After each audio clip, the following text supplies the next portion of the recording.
নবী করিম সাল্লাল্লাহু আলাইহি সাল্লামের জীবনের অনেক বড় একটি ঘটনা হলো হুদায়বিয়ার ঘটনা। যে হুদায়বিয়ার ঘটনা সম্পর্কে আল্লাহ সুবহানাহু ওয়া তাআলা কোরআনে কারীমে বলেছেন, ইন্না ফাতাহনা লাকা ফাতহাম মুবিনা লিয়াগফিরা লাকাল্লাহু মা তাকাদ্দামা মিন যামবিকা ওয়া মা তাআখার। হুদায়বিয়ার সন্ধিকে যেখানে আল্লাহ রাব্বুল আলামিন ফাতহে মুবিন বা সুস্পষ্ট বিজয় বলে আখ্যায়িত করেছেন, অথচ আমরা দেখি যে হুদায়বিয়ার সন্ধিতে যে সমস্ত চুক্তিগুলো হয়েছে এই চুক্তিগুলোর বেশিরভাগই মুসলমানদের বাহ্যিকভাবে বিপক্ষে, কিন্তু আল্লাহ সুবহানাহু ওয়া তাআলা সেটাকেই বিজয় হিসাবে উল্লেখ করেছেন এবং কোরআনে কারীমে সূরা ফাতাহ নামে একটা আলাদা সূরা নাযিল করেছেন। হুদায়বিয়ার সন্ধির যে প্রেক্ষাপট ছিল সেখানে একটা বিশাল বড় শিক্ষণীয় বিষয় আছে। ওই একটি পয়েন্টই যথেষ্ট আমাদের হুদায়বিয়ার সন্ধি থেকে শিক্ষা বা জ্ঞান আহরণ করবার জন্য। আর সেই শিক্ষাটা হলো, নবী করিম সাল্লাল্লাহু আলাইহি সাল্লাম মক্কা থেকে হিজরত করে আসার কয়েক বছর অতিবাহিত যখন হয়ে গেল, নিজের মাতৃভূমির প্রতি টান, এদিকে আবার বাইতুল্লাহর জিয়ারতের প্রতি যে আগ্রহ, এই দুইটা মিলিয়ে তিনি ব্যাকুল একটা সময় পার করছিলেন। শুধু তিনি নন, তার সাথে আসা সাহাবীরা যারা হিজরত করে মক্কা থেকে এসেছেন, প্রত্যেকেই মক্কায় আল্লাহর গড় জিয়ারত করবার জন্য অনেক বেশি আকুতি তাদের মনে ছিল। আল্লাহ রাব্বুল আলামিন নবী আলাইহিস সালামকে স্বপ্নে দেখালেন যে তিনি তার সাহাবীদেরকে সাথে নিয়ে মক্কা তাওয়াফ করছেন, উমরা সম্পাদন করেছেন এবং তিনি মাথার চুল মুন্ডন করেছেন। এটা স্বপ্ন দেখার পর নবীদের স্বপ্ন আর আমাদের স্বপ্নের মধ্যে পার্থক্য হলো, নবীদের স্বপ্ন কখনো মিথ্যা হয় না। আমাদের স্বপ্ন সত্য হতে পারে, মিথ্যা হতে পারে। নবীরা যদি কোনো কিছু দেখেন তাহলে সেটা বাস্তবায়ন হবে, এটা নিশ্চিত। নবী করিম সাল্লাল্লাহু আলাইহি সাল্লাম যখন স্বপ্নে দেখেছেন এটা, তিনি ঘুম থেকে ওঠার পর সাহাবীদেরকে বললেন, সুসংবাদ শোনো, আমি তো স্বপ্ন দেখেছি এরকম, এবং এই স্বপ্ন দেখা প্রমাণ করছে যে আল্লাহর নির্দেশ হয়েছে আমাদেরকে মক্কা জিয়ারত করতে হবে। আল্লাহ আমাদের জন্য সেই সুযোগ এনে দিবেন, এখান থেকে বোঝা যাচ্ছে। অতএব আর দেরি না, আমরা এই বছরই যাব। সাহাবীদেরকে প্রস্তুতি নিতে বললেন। সাহাবীদের বিশাল বড় দল নিয়ে নবী সাল্লাল্লাহু আলাইহি সাল্লাম ছুটলেন মক্কার দিকে। উদ্দেশ্য উমরা সম্পাদন করা। উমরা করার জন্য তিনি মদিনার যে মিকাত, সেই মিকাত থেকে ইহরাম পরিধান করে সাহাবীদেরকে সাথে নিয়ে উমরার উদ্দেশ্যে রওনা করলেন। সাধারণত মক্কাতে যেখানে শত্রুপক্ষ আছে, মক্কার মুশরিকরা আছে, তারা নানা সময় যুদ্ধ বিগ্রহ চাপিয়ে দিয়েছে মুসলমানদের উপরে। এখন সেই মক্কায় যখন যাচ্ছেন সেখানে তো নানামুখী বাধা আসবে, বিপত্তি আসবে। এত কিছু পর নবী সাল্লাল্লাহু আলাইহি সাল্লাম এখানে সাহাবীদেরকে অস্ত্র শস্ত্রে সজ্জিত করে নিয়ে যান নাই, কারণ তিনি যুদ্ধ করতে যাচ্ছেন না, তিনি উমরা করতে যাচ্ছেন। একান্ত পথে ঘাটে নিরাপত্তার জন্য যেটুকু অস্ত্র সাথে রাখার প্রয়োজন ছিল সেই সময় ততটুকু সাথে ছিল। এর বাইরে যুদ্ধ করার জন্য কোনো সরঞ্জাম বা প্রস্তুতি তার সাথে ছিল না। স্বপ্নে দেখেছেন, সাহাবীদেরকে বলেছেন যে আমরা উমরা করতে যাচ্ছি, আল্লাহ তাআলা স্বপ্নে দেখিয়েছেন, এটা তো বাস্তবায়ন হবে।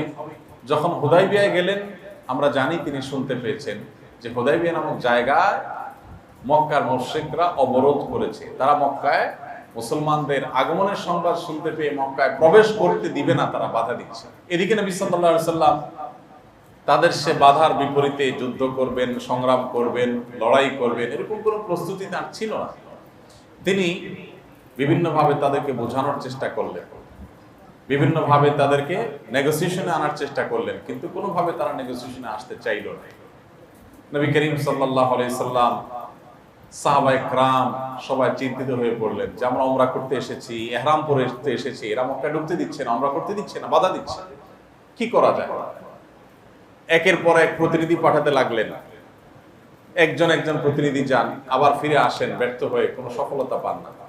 শেষে মক্কার মুশরিকদের পক্ষ থেকে একজন আর মুসলমানদের পক্ষ থেকে একজন প্রতিনিধির মধ্যস্থতায় একটা সুন্দর সমাধানের পথে আসবেন, কিন্তু দুঃখজনক হলো সেই সমাধানেও উমরা করার কোনো পথ খোলা ছিল না। সিদ্ধান্ত হয়ে গেল যে এই বছর যেভাবে আছেন এইভাবে, ইহরামের কাপড় পরা আছেন এইভাবে ফিরে যাবেন, উমরা করতে পারবেন না।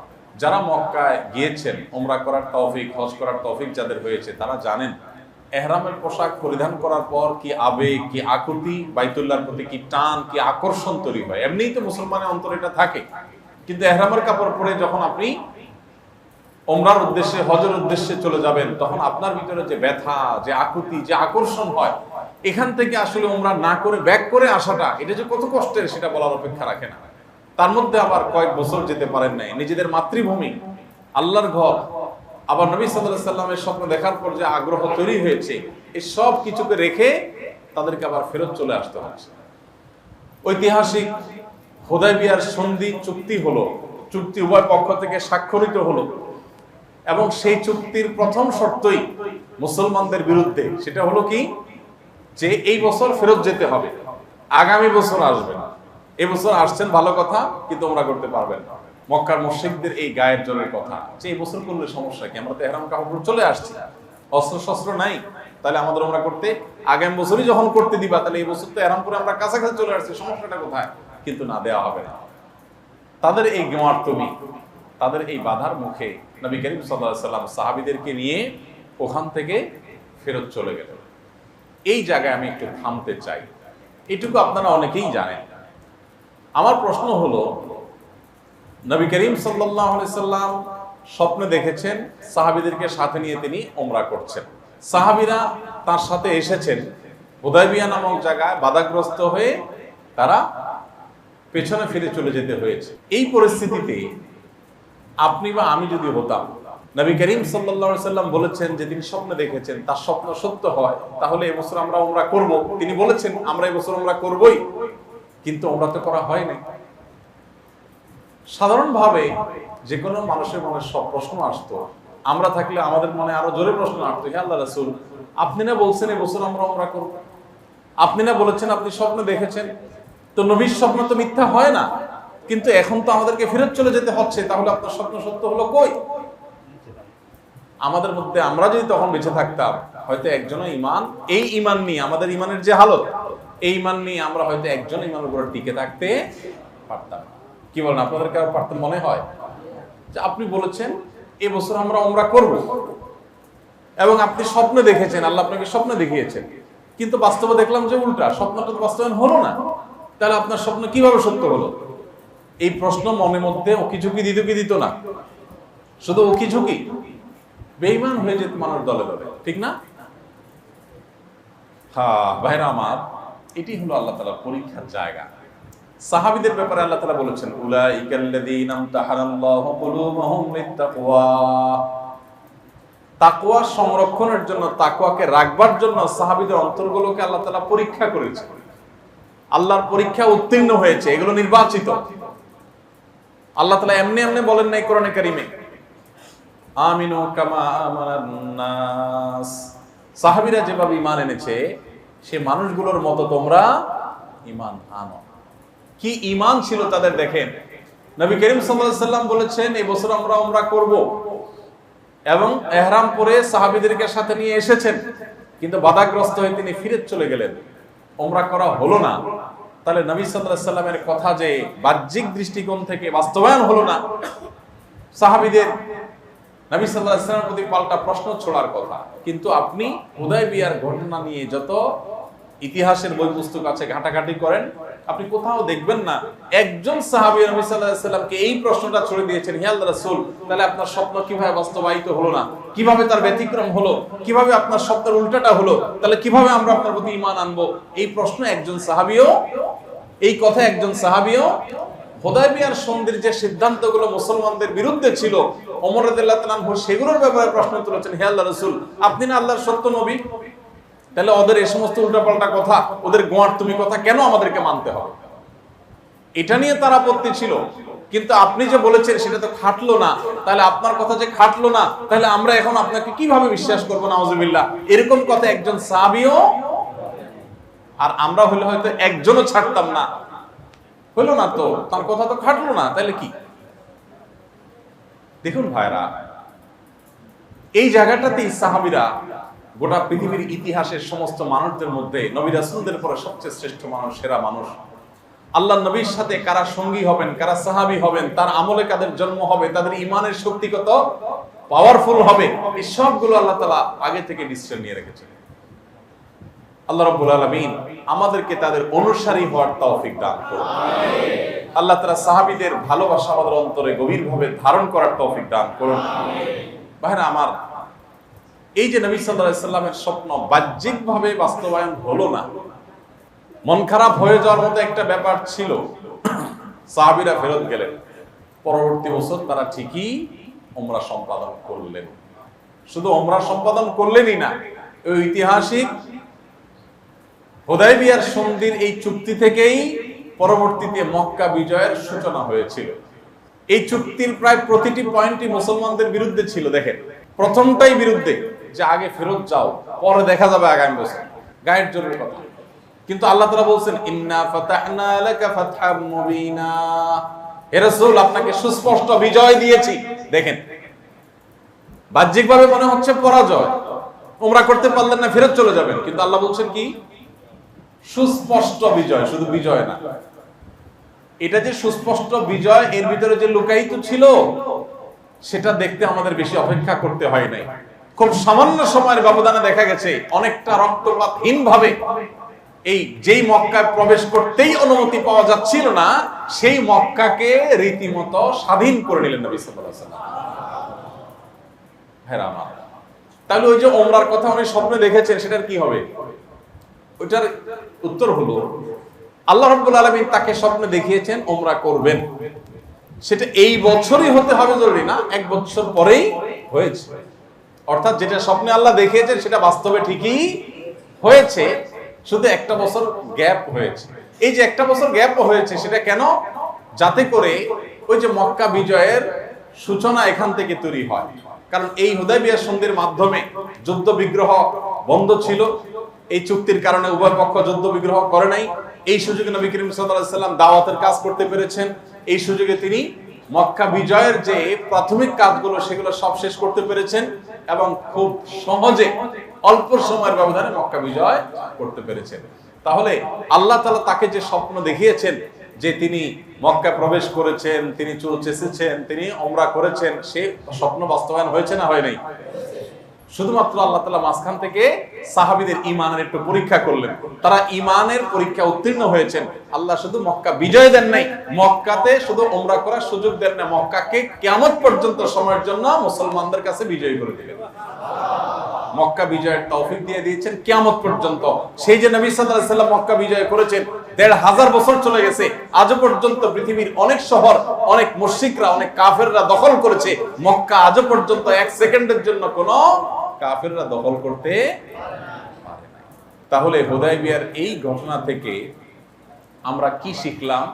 কোরআনে যদি কোনো নির্দেশ আল্লাহ দেন, আল্লাহ রাসূল সাল্লাল্লাহু আলাইহি ওয়াসাল্লাম যদি কোনো কথা বলেন, আমি যদি বাহ্যিকভাবে দেখি যে সেটার উল্টা কিছু হচ্ছে, তাহলে আমার চোখে দেখা ভুল হতে পারে, আল্লাহ এবং তার রাসূলের কোনো কথা ভুল হতে পারে না।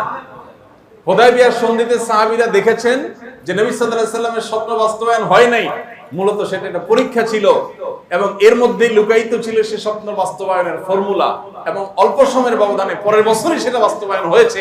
মাঝখান থেকে সাহাবীদের ঈমানের পরীক্ষা নেওয়া হয়ে গেছে। আজ বিশেষ করে আমরা এমন একটা সময় পার করছি যখন আমাদের আশেপাশে অনেক মানুষদেরকে দেখবেন, আমাদের বিশেষ করে স্কুল কলেজ পড়ুয়া অনেক বন্ধুদেরকে দেখবেন, তারা প্রতিটা কথায় কথায় লজিক খোঁজেন।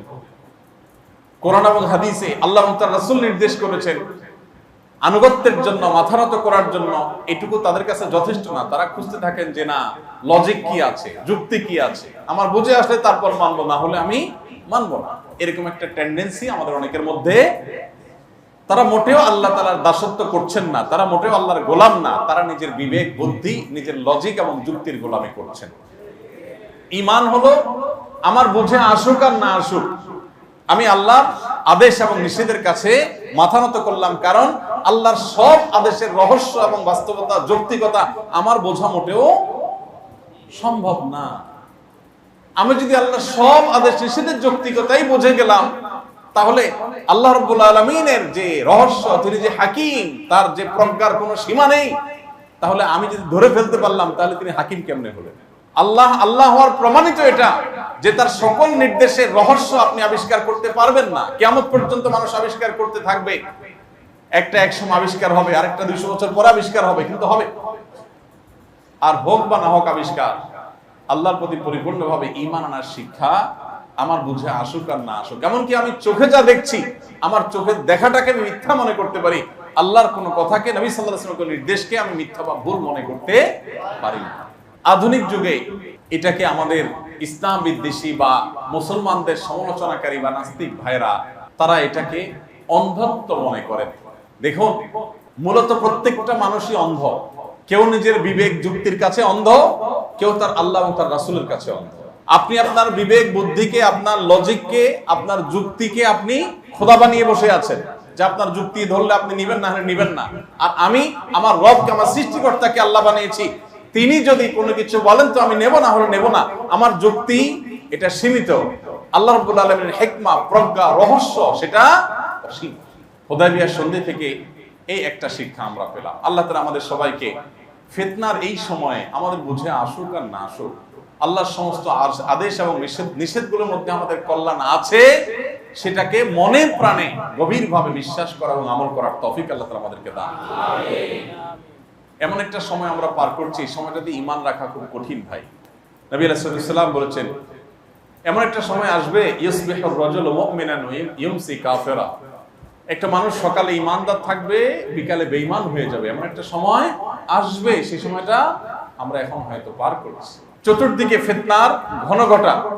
এই অবস্থায় আল্লাহর কাছে প্রত্যেক রাকাত নামাজে আমরা যখন পাঠ করি, তখন মনে প্রাণে অর্থ বুঝে দোয়া করব, ইহদিনাস সিরাতাল মুস্তাকিম। আল্লাহ আপনি আমাদেরকে সরল সঠিক পথ দেখায় দেন। দোয়া করবো তো ইনশাআল্লাহ। তাহলে হুদায়বিয়ার সন্ধির একটি শিক্ষা আমরা পেলাম, যে কোরআনে যদি কোনো কথা বলা হয়, নবী সাল্লাল্লাহু আলাইহি সাল্লাম যদি কোনো কথা বলেন, সেটা আমার বাহ্যিক দৃষ্টিতে যদি দেখি বাস্তবায়িত হচ্ছে না বা হয়নি, অধৈর্য হয়ে বেঈমান হওয়া যাবে না, বিচলিত হওয়া যাবে না। মনে রাখতে হবে, গোটা পৃথিবীর মানুষের দেখা ভুল হতে পারে, আল্লাহর নির্দেশ ভুল হতে পারে না। সাল্লাল্লাহু আলাইহি ওয়াসাল্লাম যখন তাদের সাথে চুক্তিতে আবদ্ধ হওয়ার জন্য প্রস্তুতি নিচ্ছেন, ততক্ষণে তারা চুক্তির পয়েন্টগুলো রেডি করে ফেলেছে। এর ভিতরে একটা হলো যেটা বললাম, যে আসছেন ভালো কথা, এই বছর ফেরত যাবেন, এই বছর কোনো উমরা নাই। ইহরাম কাপড় পরে আসছেন, ভালো কথা, ফেরত যাবেন, ইহরাম কাপড় খুলে ফেলান, উমরা করতে পারবেন না। আগামী বছর আসবেন, তখন উমরা করবেন। প্রথমটাই হলো মেজাজ খারাপ হওয়ার মতো পয়েন্ট, তাই না? দ্বিতীয়ত আরেকটা চুক্তি হলো যে মক্কা থেকে কোনো মানুষ যদি মুসলমান হয়ে আপনাদের দলে চলে যায়, মদিনায় চলে যায়, স্বেচ্ছায় সজ্ঞানে নিজে চলে যায়, তাহলে আপনারা তাকে আমাদের হাতে তুলে দিবেন। কি বলেন, মাওর ভাইয়ের আবদার টাইপের কথাবার্তা না? মক্কা থেকে একজন মানুষ স্বেচ্ছায় সজ্ঞানে শিরিক ছেড়ে, বাপদাদার মুশরিকদের ধর্ম ছেড়ে তাওহীদের কথা গ্রহণ করে নবী সাল্লাল্লাহু আলাইহি ওয়াসাল্লাম প্রতি ঈমান এনে মদিনায় গেলে, তাদেরকে নবী সাল্লাল্লাহু আলাইহি ওয়াসাল্লাম এবং সাহাবীরা মক্কার মুশরিকদের হাতে তুলে দিতে হবে। পক্ষান্তরে মদিনার কোনো মানুষ মদিনা ছেড়ে, নবী সাল্লাল্লাহু আলাইহি ওয়াসাল্লামের আনুগত্য ছেড়ে যদি মক্কায় চলে আসে মুশরিকদের মধ্যে, তাহলে তাকে তারা ফেরত দিবে। মানে মাও ভাইয়ের আবদারও তো এরকম হয় না, কি বলেন?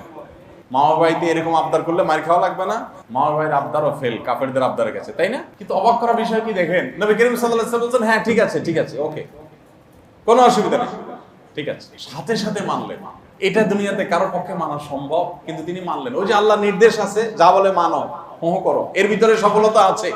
আচ্ছা, এই চুক্তি হওয়ার পরপরই মক্কার মুশরিকদের সাথে একজন মানুষ, সাথে আসা একজন মানুষ ওই মজলিসের মধ্যেই, ওই অবস্থাতেই আশহাদু আল্লা ইলাহা ইল্লাল্লাহ আশহাদু আন্না মুহাম্মাদুর রাসূলুল্লাহ পড়ে উনি অপেক্ষা ছিলেন কখন নবীজিকে পাবেন। তিনি সাথে সাথে নবী সাল্লাল্লাহু আলাইহি ওয়াসাল্লামের দলে এসে পাশেই শামিল দিলেন। যে মনে করেছেন মদিনা যাব, তারপরে ফোজ দেওয়ার প্রশ্ন, অথবা তিনি জানতেন না যে এই চুক্তি হয়েছে মাত্র, তিনি এসে কালিমা পড়ে রাসূল সাল্লাল্লাহু আলাইহি ওয়াসাল্লামের দলে এসে যোগ দিলেন। মক্কার মুশরিকরা বলল, মুহাম্মদ মাত্র তোমার সাথে চুক্তি হয়েছে, আপনার সাথে মাত্র চুক্তি হলো, এখনই সেটা বাস্তবায়ন করতে হবে। এই যে একটা আপনার দলে গেছে, দেন আমাদের হাতে তুলে দেন। এটা কি কঠিন পরীক্ষা, চিন্তা করেন। তুলে দিলে কি করবে বলেন? মক্কার মুশরিকদের হাতে তুলে দিলে তাদেরকে জামাই আদরে খাওয়াবে, তখনকার আয়নাঘরে নিয়ে যেত, কি বলেন? সেই যুগের আয়নাঘরে নেওয়ার জন্য না আবদার করছে। নবী করিম সাল্লাল্লাহু আলাইহি ওয়াসাল্লাম মনে চাচ্ছে না, কিন্তু চুক্তি হয়েছে। মুসলমানের এক কথা, কখনো কথা থেকে নড়চড় মুসলমান হতে পারে না। নবী করিম সাল্লাল্লাহু আলাইহি ওয়াসাল্লাম তাকে তুলে দিলেন। কষ্ট লাগছে, কিন্তু চুক্তি রক্ষা করতে গিয়ে, ওয়াদা রক্ষা করতে গিয়ে তুলে দিলেন। আল্লাহর ফয়সালা, ওই যে নবী সাল্লাল্লাহু আলাইহি ওয়াসাল্লাম আল্লাহর কাছ থেকে ওহীর মাধ্যমে সবকিছু জানতেন, আল্লাহ হয়তো তাকে জানিয়েছেন, তিনি এই ফয়সালা যখন দিলেন, মনে কষ্ট হচ্ছিল, তারপরও তিনি মেনে নিলেন। খুব অল্প সময়ের ব্যবধানে আল্লাহ তাআলা এই সাহাবীকে, যারা নিয়ে যাচ্ছিল, ওদের উপরে প্রভাব বিস্তার করার সুযোগ দিয়েছেন। চান্স পেয়ে তিনি সবগুলোকে সাইজ করে সেখান থেকে পালা চলে আসছেন। তাহলে আমরা কি দেখলাম? চুক্তিগুলো সব হচ্ছে নিজেদের বিরুদ্ধে। সেটাকে দেখে বাহ্যিকভাবে মন খারাপ হচ্ছে, সাহাবীদের অনেকের মন খারাপ হয়েছেও, কিন্তু নবী করিম সাল্লাল্লাহু আলাইহি ওয়াসাল্লাম মোটেই বিচলিত না। কারণ মুসলমান মনে করবে হাসবি আল্লাহু ওয়া নি'মাল ওয়াকিল, নি'মাল মাওলা ওয়া নি'মান নাসির। আল্লাহ আমার জন্য যথেষ্ট। আমি আমার নিজেকে নিয়ে যতটা ভাবি, আমার আল্লাহ তার চাইতে উত্তমটা ভাবেন। আমার একটা জায়গায় চাকরি হলে আমি মনে করি অনেক কিছু হয়ে যেত, একটা ব্যবসায়িক ডিল হলে মনে হতো অনেক লাভ হয়ে যেত, কিন্তু হয় নাই।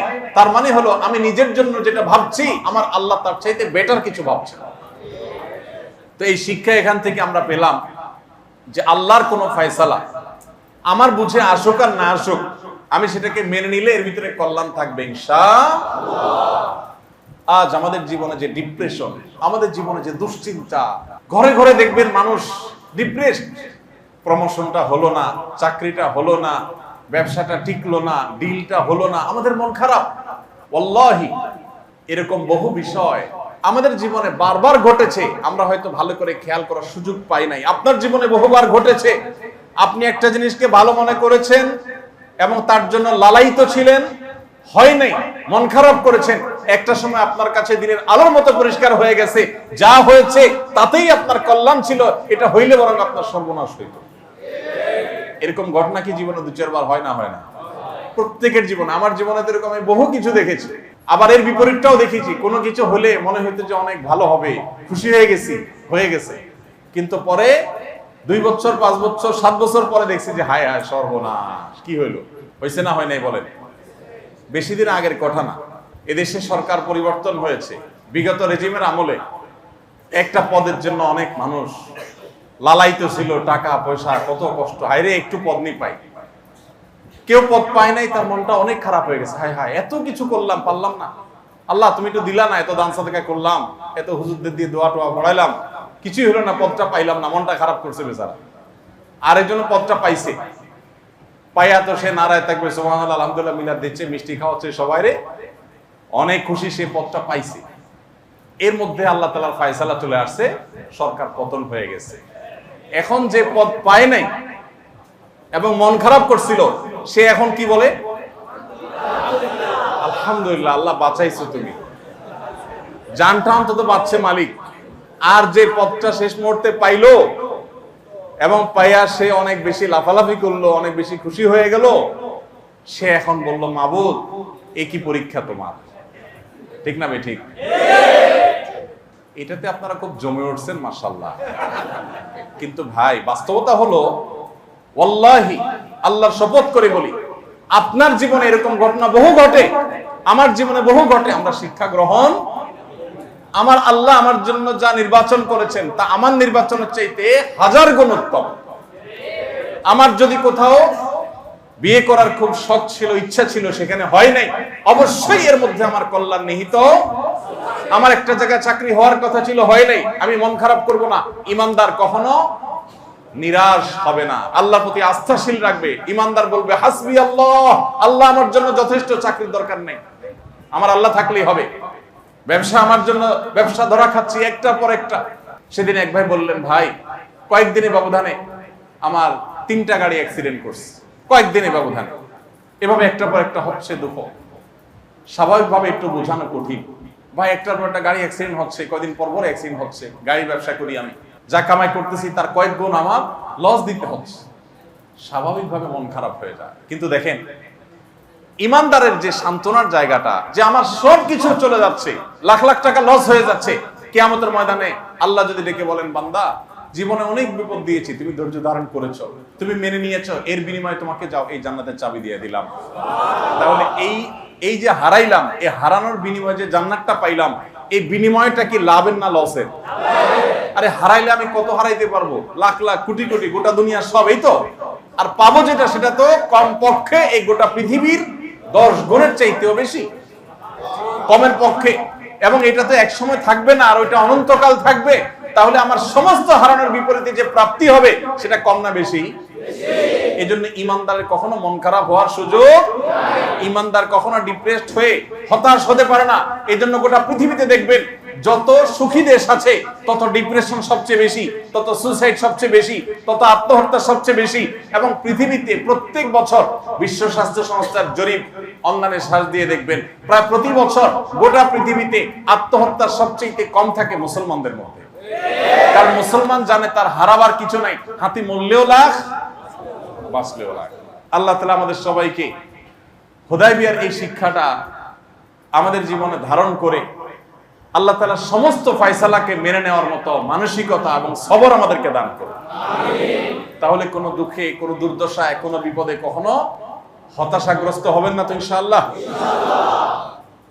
স্বামী স্ত্রী ঝগড়া লাগছে, মুডটাই নষ্ট হয়ে গেছে। আজকে বাইরে থেকে চানাচুর বুট বাদাম নিয়ে আসছেন, একটু ভালো মন্দ নিয়ে আসছেন বউয়ের জন্য, দুজন বসে একসাথে খাবো, খোশ গল্প করবো, আর ঢুকতেই মেজাজটা নষ্ট করে দিল, মুডটাই শেষ করে দিল।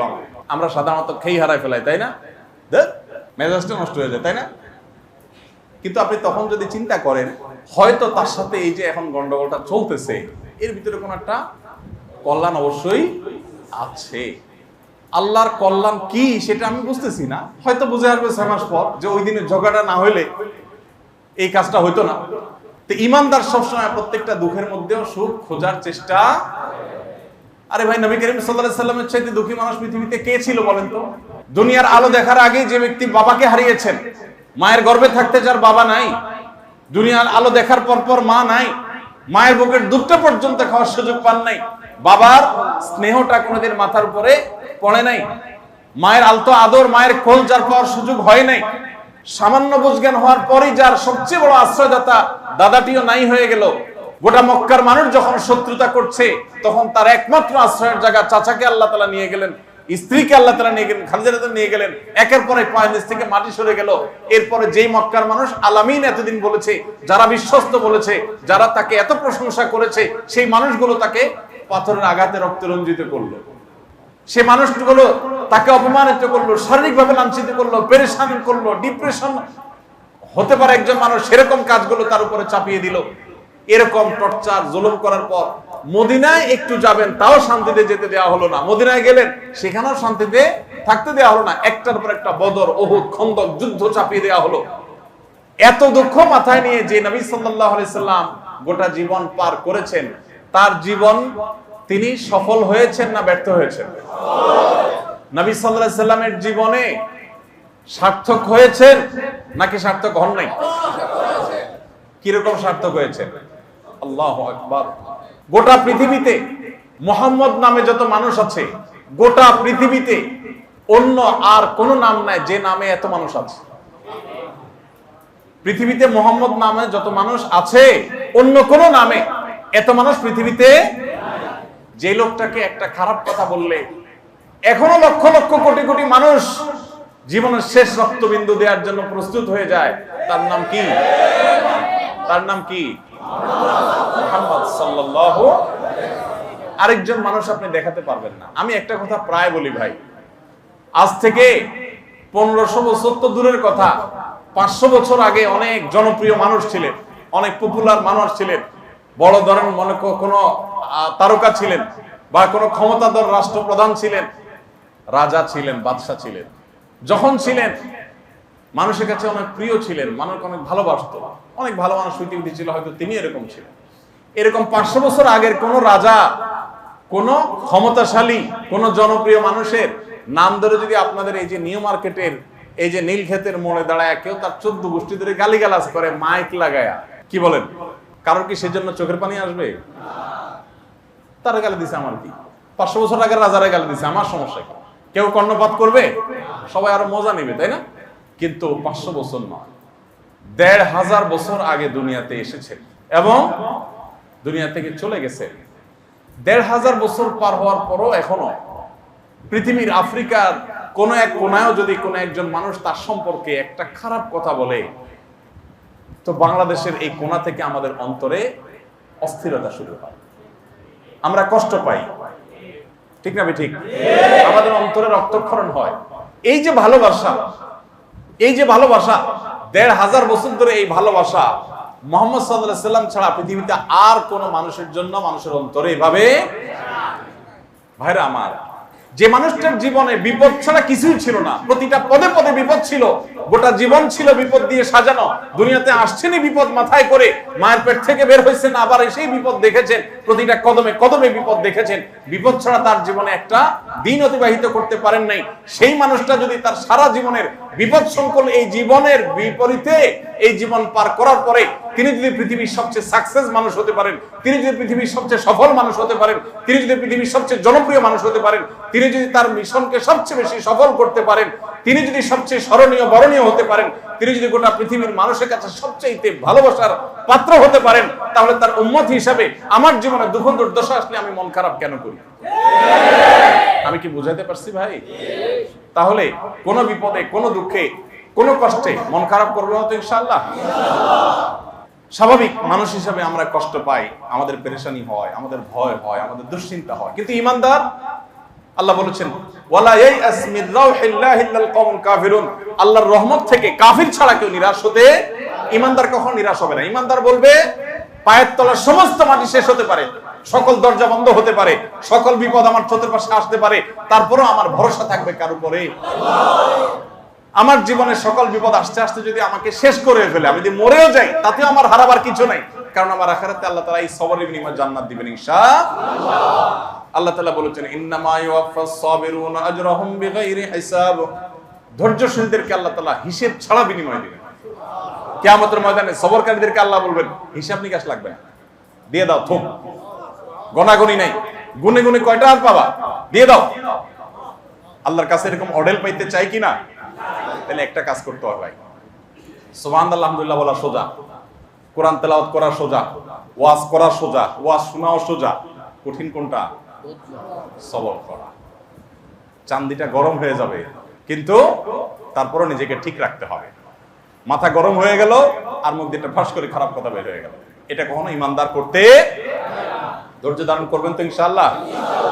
আপনারা দোকানদার মানুষ, কাস্টমারের এক কথা বেশি দুই কথা দিলেন উঠে, এই বেটা কি মনে করস তুই, দোকানদারি করে দেখি একার ফকির হয়ে গেছেন, শুরু করে দিলেন। আল্লাহ তাআলা আমাদের সবাইকে ধৈর্য ধারণ করার তৌফিক দান করুন। হুদায়বিয়ার সন্ধির তাহলে আরেকটা শিক্ষা আমরা পেলাম, জীবনে অনেক কিছু আমরা দেখবো হয়তো আমার বিপরীতে গেছে, আমার বিরুদ্ধে গেছে, যা চাইলাম তা হইলো না, বেটে বলে হইলো না, যা চাইলাম তা হইলো না, মন খারাপ হয়ে গেল, কিন্তু তারপরেও কখনো নিরাশ হওয়া যাবে না, ধৈর্য হারা যাবে না। আল্লাহ আমার জন্য যদি কোনো কিছু বিপদও দেন, তারপর আমার সবর করতে হবে। দেখেন, ঈমানদার চাইতে সুখী কোনো মানুষ পৃথিবীতে নাই। পৃথিবীতে প্রতি বছর সুখী দেশের তালিকা হয়, সুইজারল্যান্ড, অমুক দেশ, তমুক দেশ, 1 নম্বর 2 নম্বর 3 নম্বর হয়, তাই না? মজার বিষয় হলো মুসলমান দেশগুলো অনেক গরিব দেশ আছে, কিন্তু তারা তাদের চাইতে অনেক সুখী। আচ্ছা, এত দূরে যাওয়া লাগবে না, আমাদের কাছেই দেখবেন অনেক গরিব মানুষ, দেখবেন কি সুখ, সুখের চোটে রাস্তার আশেপাশে শোয়া মানুষগুলো দেখবেন কি নাক টানা টানতেছে, আর আপনি বাসায় এসি চলতেছে, তারপরে এই প্রশংসা ঘুম আসতেছে না। ঘুমের যে কি মূল্য যারা আসে না সে জানে এটা কি, ঠিক না? ঠিক বলেন ভাই আমার। এই জন্য ঈমানদার কখনো কোনো অবস্থাতে নিরাশ হবে না, বরং ধৈর্য ধারণ করবে এবং বাহ্যিকভাবে কষ্ট হবে, তারপরে সেটাকে মেনে নিবে যে এর মধ্যে কি আছে, কল্যাণ আছে। দুঃখের মধ্যে সে হাসবে। দুঃখের মধ্যে হাসবে কিভাবে? ধরেন একটা লোক বাইক অ্যাক্সিডেন্ট করছে, ঠ্যাং একটা ভেঙে গেছে, পা একটা ভেঙে গেছে। এখন একটা পা ভেঙে যাওয়ার পর সে বলতেছে আল্লাহ এই অবস্থায় তোমার শুকর আদায় করে আলহামদুলিল্লাহ, দুঃখেও আলহামদুলিল্লাহ। এখন প্রশ্ন হলো দুঃখে আবার আলহামদুলিল্লাহ কেমনে বলবে? ভাঙছে পাও, ভালো কাছে তো হয় নাই, পা ভাঙছে তো নিশ্চয়ই ক্ষতি হয়েছে, কিন্তু সে বলতেছে আলহামদুলিল্লাহ। কেন? কারণ সে চিন্তা করছে পা তো আরেকটা আস্ত আছে, একটা ভাঙছে আরেকটা ওইটাও তো ভাঙতে পারতো, যেহেতু ওইটা ভাঙে নাই সেজন্য আল্লাহ তোমার কাছে শুকর। কত মানুষ অ্যাক্সিডেন্টে জীবনটা চলে গেছে, আল্লাহ জীবনটা তো তুমি আমার রাখছো। তাহলে ঈমানদার শুকর আদায় করার জন্য তার বহু ইস্যু আছে। আর যে বেসবর, যে অধৈর্য, তার বেসবরের জন্য কোনো ইস্যু লাগে না। এই জন্য সবসময় সবর করবো তো ইনশাআল্লাহ। সবর করলে লাভ কি জানেন? সবর করলে লাভ নিজের। সবর কিন্তু সবাই করে, কেউ আগে বাগে করে আর কেউ ঠেলায় পড়ে করে সবাই। মসজিদে বাইরে হয়েছেন এখন প্রোগ্রাম শেষে, বাইরে দেখলেন জুতা জোড়া নাই, নিয়ে গেছে আল্লাহর বান্দারা, কেউ একজন নিয়ে গেছে। নেওয়ার পরে এবার 14 গোষ্ঠী ধরে তার গালিগালাজ করলেন। বেটা মসজিদে আসে চুরি করস, চোরের গোষ্ঠী চোর, আপনার যা মুখ দিয়ে আসলো বললেন, বোধ শখ করে জুতারা কিনছিলাম 2 দিন হয়ে পারলো না, এই মসজিদ সব চোরের গোষ্ঠী। আরে কমিটির লোকজন সুবিধা না এখানকার, না জুতো চুরি হয় কেন, সিসি ক্যামেরা লাগে না কেন, দেখে না কেন? আপনি এক চোট নিয়ে নিলেন, গালিগালাজ করে শেষ করে ফেললেন। করার পর যখন অনেকক্ষণ গালিগালাজ করলেন, মাথা যখন একটু ঠান্ডা হইলো, এবার বললেন কি, যাক নসিবে যা আছে হয়েছে, আল্লাহ ভরসা। তাহলে এতক্ষণ গালিগালাজ করে আমল নষ্ট করে এখন আপনি ঠেলায় পড়ে, কারণ চোরের তো ধারে কাছে পাবেন না, জিদ করবেন অনেক কিছু, কিন্তু তারা তো চোর তো এতক্ষণ নিয়ে ওটা বেচাও শেষ হইতো। আপনি তো যখন কিছু করতে পারতেছেন না, এবার বলতেছেন আল্লাহ ভরসা, থাক সদকার নিয়ত করলাম। আর যারা বুদ্ধিমান তারা আগে থেকে এই কাজটা করে, আল্লাহ ভরসা, জুতা হারাই গেছে, এর ভিতরে কোনো কল্যাণ আমার আছে, অন্য কোনো বড় বিপদ থেকে আল্লাহ হয়তো আমাকে উদ্ধার করবেন, আলহামদুলিল্লাহ। তাহলে ইনশাআল্লাহ সবসময় এভাবে সবর করবো তো, আল্লাহ চান তো। মনের বিরুদ্ধে কিছু দেখলেই মাথা যেন গরম হয়ে না যায়। হুদায়বিয়ার সন্ধিতে নবী সাল্লাল্লাহু আলাইহি ওয়াসাল্লাম সাহাবীদের সবার মনের বিরুদ্ধে সাহাবীদের সমস্ত চুক্তিগুলো ছিল না? এগুলো কি কেউ মানে যে আপনার দলের লোক আমার এখানে আসলে তারে ফেরত দিতে হবে, তা আমার দলের লোক গেলে আপনি ফেরত দিবেন না? এগুলো কেউ মানে? এরকম উল্টাপাল্টা এক একটা চুক্তি, প্রায় সবগুলো চুক্তি এরকম তাদের বিরুদ্ধে, প্রায়, এবং বড় বড় অনেকগুলো চুক্তি এরকম তার বিরুদ্ধে গেছে। নবী করিম কিছু চুক্তি ছিল শুধুমাত্র খুশি হওয়ার মতো, আর বড় বড় চুক্তিগুলো এরকম। তো নবী করিম সাল্লাল্লাহু আলাইহি ওয়াসাল্লাম সাহাবায়ে কেরাম মনের বিরুদ্ধে, মন চায় না, ওমর রাদিয়াল্লাহু তাআলা রাসূলুল্লাহ সাল্লাল্লাহু আলাইহি ওয়াসাল্লামের চাদর ধরে টান দেয়, ইয়া রাসূলুল্লাহ আপনি না সত্য নবী, তাহলে কেন এসব মানতে হবে? রাসূলুল্লাহ সান্ত্বনা দিলেন, ওমর সান্ত্বনা নেই, একটু ঠান্ডা হন। পরবর্তীতে দেখতে না দেখতে এই হুদায়বিয়ার সন্ধিকে আল্লাহ বিজয় বলেছেন, ঠিকই এর মাধ্যমে কি হয়েছে, মক্কা বিজয় হয়েছে। মক্কার মুশরিকরা যারা অনেক কাহিনী করছিল, না ঢুকতে পারবেন না, এ লাগবে সে লাগবে, হান লাগবে তান লাগবে, এরাই এক সময় 2 হাত তুলে বলছে, মুহাম্মদ আপনি মাফ না করলে উপায় নেই। তাহলে হুদায়বিয়ার সন্ধির শিক্ষাটা ধারণ করবো তো ইনশাআল্লাহ। আরেকটা পয়েন্ট বলে শেষ করব, সেটা হলো, আপনারা অনেকে জানেন হয়তো, নবী করিম সাল্লাল্লাহু আলাইহি ওয়াসাল্লাম হুদায়বিয়ার সন্ধি চুক্তি যখন করে শেষ করেছেন, সাহাবীদেরকে বলেছেন, যদি কেউ উমরা করার জন্য সফর করে আসে এবং ইহরাম বাঁধার সময় বলে, আল্লাহ আমি ইহরাম বাঁধছি, উমরা করব বা হজ করব, যদি আমার পথে কোথাও বাধাগ্রস্ত হতে হয় তাহলে ওখানেই আমি মাথা চুল চেষে হালাল হয়ে চলে আসব। মাসআলা হলো, কারোর সাথে যদি কোরবানি করার জন্য হজের পর উমরার পর যদি কেউ পশুর সাথে নিয়ে আসে, তাহলে বিশেষ করে হজের সফরে কোরবানি করতে হয়, উমরা তার কোরবানি নেই, তো যদি কেউ কোরবানির পশুর সাথে নিয়ে আসে তাহলে সেটা জবে করে ফেলতে হয়। ওই জায়গায় সাহাবীদেরকে নবী সাল্লাল্লাহু আলাইহি ওয়াসাল্লাম বললেন যে এখানে যেহেতু আমরা আগেই নিয়ত করেছিলাম যে আল্লাহ কোথাও বাধাগ্রস্ত হলে সেখানেই আমরা হালাল হয়ে যাবো, অর্থাৎ চুল চেষে ফেলবো, উমরার কাজ শেষ করব, যেহেতু এখন আর তারা যেতে দিচ্ছে না, তোমরা সবাই মাথার চুল চেষে ফেলো, ইহরামের কাপড় খুলে সবাই কাপড় পরে চলো মদিনায় ফেরত যাই। সাহাবীরা কেউ মাথার চুল চাচ্ছিলেন না, তারা কিং কর্তব্য বিমূঢ় হয়ে গেলেন, কি হইলো এটা, উমরা কাপড় পরে আসলাম মিকাত থেকে, গা গোসল ধুয়ে উমরা করব, এখন নবী সাল্লাল্লাহু আলাইহি ওয়াসাল্লাম বলতেছেন মাথা চুল চেষে সাধারণ পোশাক পরো। আমরা বাইতুল্লাহর উমরা করা তো দূরের কথা, বাইতুল্লাহর কাছেও যেতে পারলাম না, উমরাই করতে পারলাম না, এখন উনি বলতেছেন মাথা চুল চেষে চলো, কিভাবে কি? তারা কিং কর্তব্য বিমূঢ় হয়ে অনেকটা নির্বিকার হয়ে সবাই বসে থাকলেন, কেউ মাথার চুল চাষার দিকে মন খারাপ করে বসে আছেন সবাই। নবী করিম সাল্লাল্লাহু আলাইহি ওয়াসাল্লাম চিন্তায় পড়ে গেলেন, কিরে, যে সাহাবীরা নবী সাল্লাল্লাহু আলাইহি ওয়াসাল্লামের ইশারার আগে দৌড়ায়, কোনো কিছু বলার আগে তারা শোনার জন্য যেখানে অস্থির, সেখানে এখন সবাই নির্বিকার, ডাইরেক্ট রাসূলের বিরোধিতাও করতেছেন না, আবার কথা কেউ আমলেও নিচ্ছেন না। নবী সাল্লাল্লাহু আলাইহি ওয়াসাল্লাম তখন ঘরের ভিতরে ঢুকলেন, ঢুকে তার স্ত্রী উম্মে সালমা রাদিয়াল্লাহু তাআলা আনহাকে জিজ্ঞাসা করলেন যে কি করব এই টাইমে, আমার তো বুঝে আসতেছে না, তারা কেউ তো চুল চাচ্ছে না, আমি কি করব? তখন নবী করিম সাল্লাল্লাহু আলাইহি ওয়াসাল্লামের সহধর্মিণী আমাদের মা, তিনি বললেন, হে আল্লাহর রাসূল, আপনি এক কাজ করেন, আপনি নিজের মাথাটা চাষা শুরু করে দেন, আপনার কাউকে কিছু বলার দরকার নেই, আপনি বাইর হন, বাইর হয়ে মাথা চুল চাষেন। নবী সাল্লাল্লাহু আলাইহি ওয়াসাল্লাম নিজের স্ত্রীর পরামর্শ মতে বাইর হলেন, বাইর হয়ে তার মাথা চুল চাষলেন। তিনি যখন মাথা চুল চাষেন, সাহাবীরা একজন করে সবাই মাথা চুল চাষেন। তাহলে জটিল পরিস্থিতিতে, কঠিন পরিস্থিতিতে নিজের স্ত্রী যদি বুদ্ধিমতী স্ত্রী ঘরে থাকেন, তাহলে সেক্ষেত্রে তার বুদ্ধি পরামর্শ আমলে নিতে হয়। আমাদের দেশে একটা কথা চাউর আছে যে মহিলার বুদ্ধি ধরে যে বেটা চলে ওর কপালে দুঃখ আছে, এরকম একটা কথা চাউর আছে না?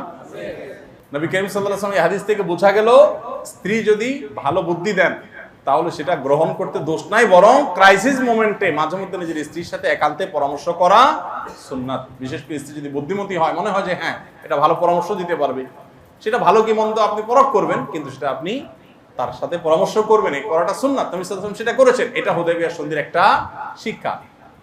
বিশেষ করে এরকম জটিল পরিস্থিতিতে নিজের মাথায় অনেক কিছু আসে না, তখন কাছের লোকদের একটা সহজ বুদ্ধিতে অনেক আইডিয়া চলে আসে।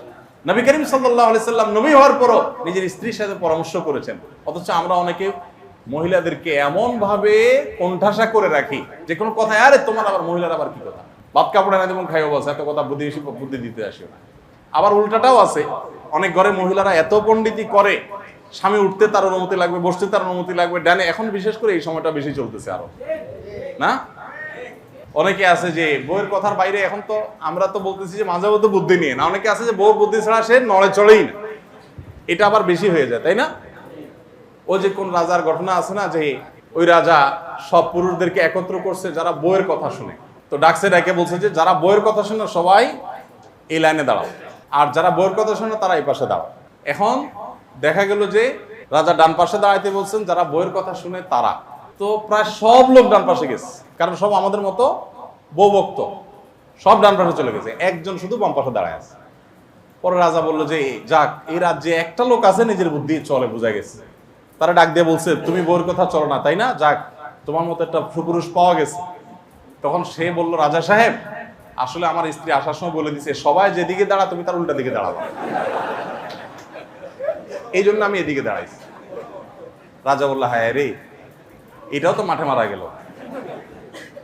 এখন আমাদের অনেকে আছেন এরকম অন্ধের মতো স্ত্রী কথা শুনেন, বিশেষ করে ফ্যামিলি লাইফে, সাংসারিক জীবনে দেখা যায় মায়ের কথা শুনবো না বউয়ের কথা শুনবো, এটা নিয়ে তো পুরুষদের অবস্থা থাকে ওই যে পাটা পুতার ঘষার মতো মাঝখান দিয়া, তাই না? মা বলে আমার কথা শুনবি, আর বউ বলে আমার কথা শুনবো। বউ বলে, দেখো নবীজি হুদায়বিয়ার সন্ধিতে বউয়ের পরামর্শ করছে, চান্দু মাথায় রাখো। আর মায়ে বলে, বেটা আমার পায়ের নিচে তোর জান্নাত, মানে আমার আনুগত্যের মধ্যে তোমার জান্নাত, তুমি আমার কথার বাইরে চললে খবর আছে কিনা। বেচারা চিন্তা করে, যাবো কই, এদিকে গেলেও সমস্যা, ওদিকে গেলেও। তো যাই হোক, মায়ের আনুগত্য, বাবার আনুগত্য তো করতেই হবে, যৌক্তিক নির্দেশ হলে সবকিছুর উপরে প্রায়োরিটি দিতে হবে, কিন্তু স্ত্রীর সাথেও প্রয়োজন মতো বিশেষ পরিস্থিতিতে পরামর্শ করার শিক্ষা হুদায়বিয়ার সন্ধি থেকে পাওয়া যায়। নবী সাল্লাল্লাহু আলাইহি সাল্লামের জীবনের এক একটা দিক, বলছিলাম না যে হুদায়বিয়ার সন্ধি নিয়ে আলোচনা করলে ঘন্টা ঘন্টা আলোচনা করা যাবে, অনেক শিক্ষণীয় দিক আছে। আল্লাহ রাব্বুল আলামিন আমাদেরকে নবী সাল্লাল্লাহু আলাইহি সাল্লামের জীবন ইতিহাস থেকে শিক্ষা গ্রহণ করার তৌফিক দান করুন। হুদায়বিয়ার ঘটনা শুধু না, আরো যে সমস্ত দিক আছে তার জীবনে, পুরো জীবনীটা আমরা পড়ে শেষ করবো ইনশাআল্লাহ, ঠিক আছে না? আস-সুন্নাহ ফাউন্ডেশন, উম্মার স্বার্থে সুন্নাহর সাথে।